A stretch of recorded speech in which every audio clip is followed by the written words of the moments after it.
नमस्कार, जय हिंद साथियों। एक बार फिर से आप सबका बहुत बहुत स्वागत है। मैं दीपक कुमार साहू आज आप लोगों को बहुत ही इंपॉर्टेंट खबर बताने वाला हूं।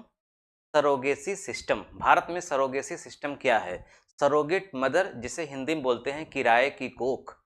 जो लोग निसंतान हैं, बच्चा नहीं पैदा कर सकते किसी भी कारण से, उनके लिए ये वरदान है विज्ञान। इसमें क्या होता है कि एक महिला को तैयार किया जाता है, यानी उसकी कोख को किराए पर लिया जाता है और 9 महीने तक पूरा उसका संरक्षण दिया जाता है। उसके बाद जब बच्चा होता है तो बच्चा वो सौंप देती है दंपत्ति को। ये भारत में कानूनी रूप से मान्य है, सामाजिक रूप से भी मान्य है और लगभग दुनिया के सभी सभ्य देशों में ये मान्य है। भारत इस समय इसका हब बनता जा रहा है, यानी यहाँ पर इसका कारोबार बहुत तेज़ी से फैल रहा है। ये सरोगेट जो मदर होती है या सरोगेसी सिस्टम जो होता है किराए की कोख, आखिर ये क्या है, इसका हम विस्तार से अध्ययन करेंगे इस वीडियो में। तो सबसे पहले हम जान लेते हैं कि इसमें हम लोग क्या क्या देखने वाले हैं। तो ये हमारे टॉपिक हैं। आधुनिक विज्ञान की देन है सरोगेसी, कैसे ये हम देखेंगे। सरोगेसी और इसके प्रकार, कितने प्रकार की सरोगेसी होती है। संतानहीनों के लिए एक नया विकल्प के रूप में किस प्रकार से है। भारत में सरोगेसी का बढ़ता चलन और सरोगेसी की संगतियां, यानी कि सरोगेसी के लाभ क्या हैं और सरोगेसी की विसंगतियां, यानी इसके नुकसान क्या हैं। और निकालना होगा एक सर्वमान्य रास्ता, यानी ये अच्छा भी है और बुरा भी है, तो इसके लिए जो सर्वमान्य रास्ता है, जो ठीक रास्ता है, वो क्या है, इसकी हम चर्चा आखिर में करेंगे। देखिए, आधुनिक विज्ञान की देन है सरोगेसी। सरोगेसी मैंने आपको बताया किराए की कोख। पहले आप जान लीजिए, एक फिल्म बनी है चोरी चोरी चुपके चुपके। अगर आप लोगों ने नहीं देखा है तो उस फिल्म को आप जरूर देखिएगा, वो इसी थीम पर आधारित है। सरोगेसी में क्या होता है कि एक महिला को तैयार किया जाता है, स्वस्थ महिला, 21 वर्ष से लेकर के 35 वर्ष के बीच में उसकी उम्र हो, किसी प्रकार की उसको कोई बीमारी न हो, उस महिला को तैयार किया जाता है। कौन तैयार करता है? जो लोग माँ बाप, मतलब जो दंपति पिता या माता नहीं बन सकते, यानी किसी भी कारण से उनकी बच्चेदानी खराब है या कोई भी समस्या है। पहले हमारे यहाँ ये सिस्टम था कि जिसको संतान नहीं होती थी वो जाता था, गोद लेता था, अनाथालय से या किसी और से गोद ले लेता था। लेकिन अब मेडिकल साइंस आगे बढ़ गया तो इसका एक ट्रीटमेंट भी हो गया और ये किराए की कोख वाला एक नया सिस्टम शुरू हो गया। तो इसमें एक महिला को तैयार किया जाता है और एक एग्रीमेंट होता है कानूनी रूप में। ICMR, Indian council for medical research, जो भारतीय चिकित्सा अनुसंधान परिषद है, उसकी देख रेख में ये पूरा काम होता है। तो महिला को क्या किया जाता है? महिला को पैसा दिया जाता है, ठीक ठाक पैसा, 4 लाख, 5 लाख, 10 लाख, 15 लाख, जैसे डील होता है। और 9 महीने की पूरी गारंटी होती है उसके पूरे खान पीन की, पूरी चिकित्सा की, पूरी देख रेख की, ताकि उसका बच्चा स्वस्थ हो और ये भी स्वस्थ रहे। उसके बाद फिर उसको जो एग्रीमेंट होता है उसका पूरा पैसा उसको दे दिया जाता है। तो वर्तमान में जो लोग माँ बाप नहीं बन सकते और उनकी आर्थिक स्थिति कुछ ठीक ठाक है, वो इसका फ़ायदा खूब ज़ोरों से उठा रहे हैं। इस समय पूरे भारत में लगभग 15 करोड़ लोग निसंतान हैं। 15 करोड़। भारत पूरे दुनिया का सबसे अधिक आबादी वाला देश है और इसका मतलब जनसंख्या यहाँ पे बहुत बढ़ रही है, फिर भी 15 करोड़ के आसपास लोग निसंतान हैं, यानी कि दंपत्ति, 15 करोड़ दंपत्ति।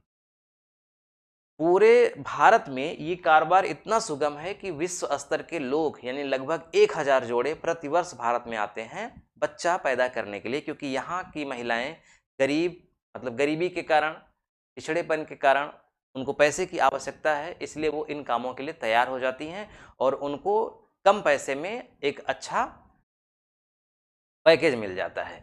तो आधुनिक विज्ञान की एक देन है सरोगेसी।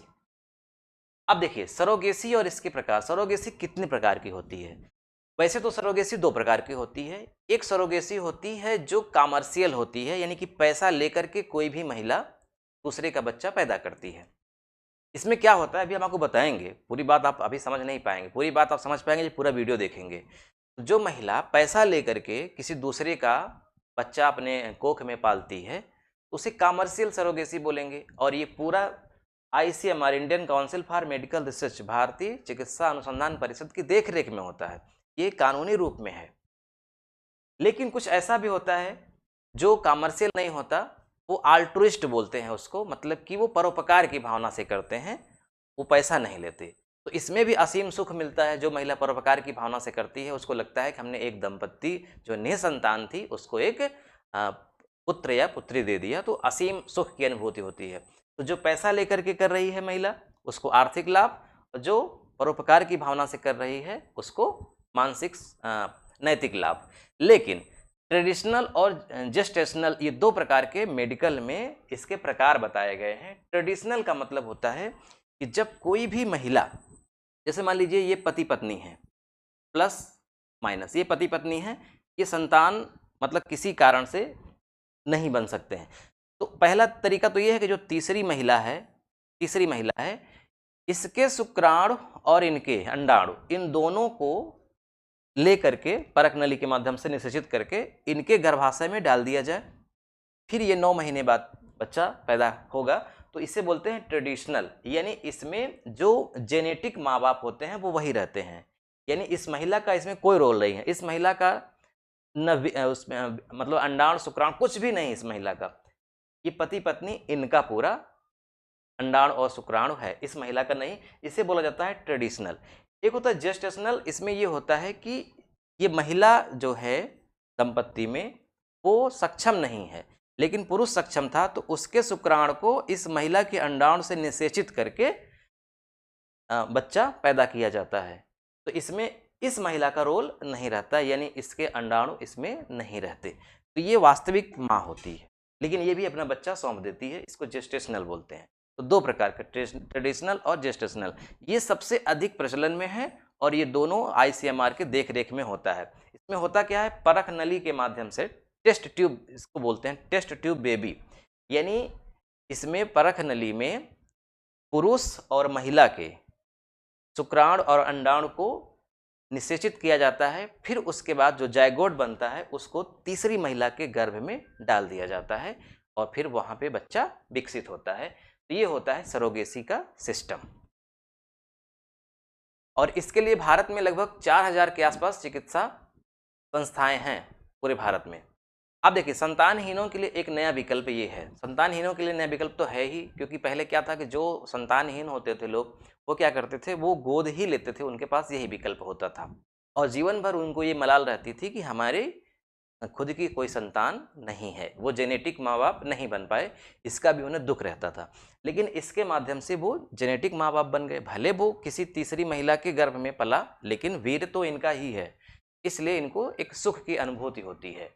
तो ये नया विकल्प के रूप में है और इनको असीम सुख की अनुभूति होती है, क्योंकि इनके खुद के वो बच्चे हैं जिनका वो सपना देखते थे। तो संतानहीनों के लिए ये नया विकल्प तो है ही, इसमें कोई दो राय नहीं है। भारत में सरोगेसी का बढ़ता चलन, भारत में सरोगेसी का चलन इसलिए बढ़ रहा है, उसके बहुत सारे कारण हैं। पहला कारण तो यहाँ की जनसंख्या बहुत ज़्यादा है और गरीबी है।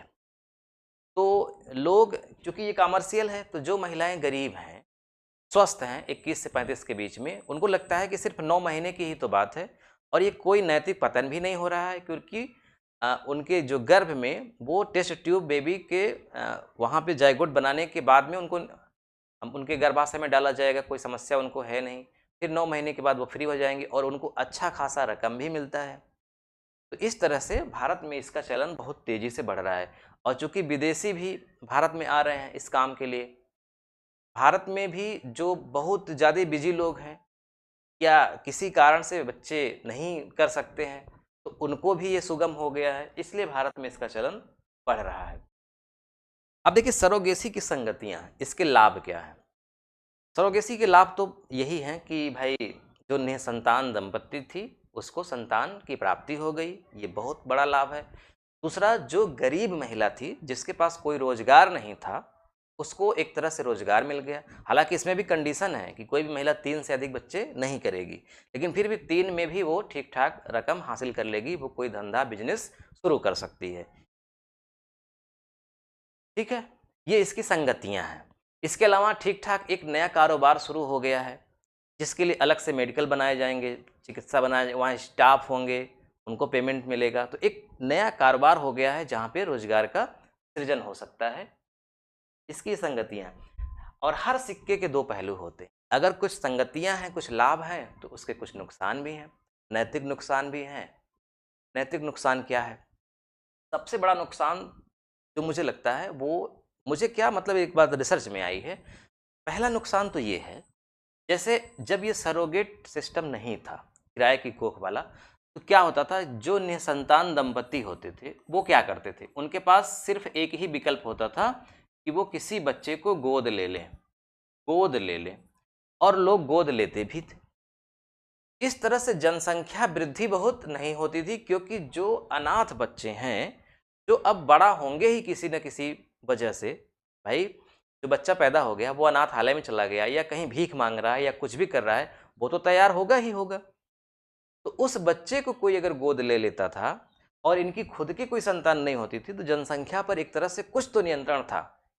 अब कोई भी बच्चा गोद नहीं लेगा, यानी ये भी बच्चे तैयार होंगे, प्लस इनके भी स्वयं के बच्चे होंगे। तो चलिए जनसंख्या को आप इग्नोर कर दीजिए कि जनसंख्या बढ़ रही है, लेकिन इन बच्चों का तो नुकसान है, इन बच्चों के लिए तो समस्या है।